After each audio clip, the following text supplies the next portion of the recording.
Hi, this is Gerry Garcia with Rosetta Hardscapes. We're at another King's Material project. This one's in Ankeny, Iowa, and this was done by Country Landscapes. Country Landscapes has done numerous installations utilizing the outcropping wall system as well as the Grand Ledge all throughout the state of Iowa. And it's really great to see their creativity and design aspect present in all their installations. As you can see, there's a lot of curvature. It really gives it more of that natural feel, and something that I highly recommend if you're looking at designing a wall with outcropping. Utilize a little bit of bend here and there. It really adds to the natural element.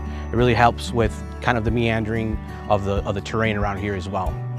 This is actually the third property that this homeowner has used Rosetta on. It's a product they have fallen in love with. They liked the idea of being able to set this house in the woods, and Rosetta gave them that kind of rural look that they were looking for. Rosetta has a wall app layout, and so it allows us to go ahead and lay the blocks out as needed to fit the particular situation of the job. In this particular instance, there were some tight radiuses that we needed to maneuver around, and so that was the nice flexible thing we were able to do.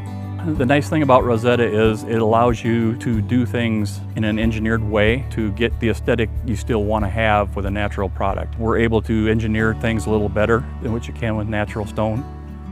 Another tip to anyone that's interested in installing their first outcropping wall system is don't be intimidated by the predetermined complexity. Yes, we have multiple sizes and multiple pallets and units, but there are tools and resources readily available for you that help with understanding that in a much simpler way. First one is the layout app that we have on our website. It's free to use. It's a great way for you to be able to design your wall to the dimensions that you're looking to work with. So if you're working from a fixed point, you're not going piece by piece. We're looking for efficiency. Utilizing that layout program will help gain you some of that efficiency by not having to figure pattern on site. You already have it all predetermined before. Secondly, I would highly recommend that you reach out to your local Rosetta producer or your local distributor that sells Rosetta. They can get you connected with their sales reps in that market, as well as getting connected with our staff and tech support team. Utilizing those resources and leveraging that will help you with the planning and simplifying the process. And if this is your first time, there are many of us that are willing to come out and show you on your first install how this is installed.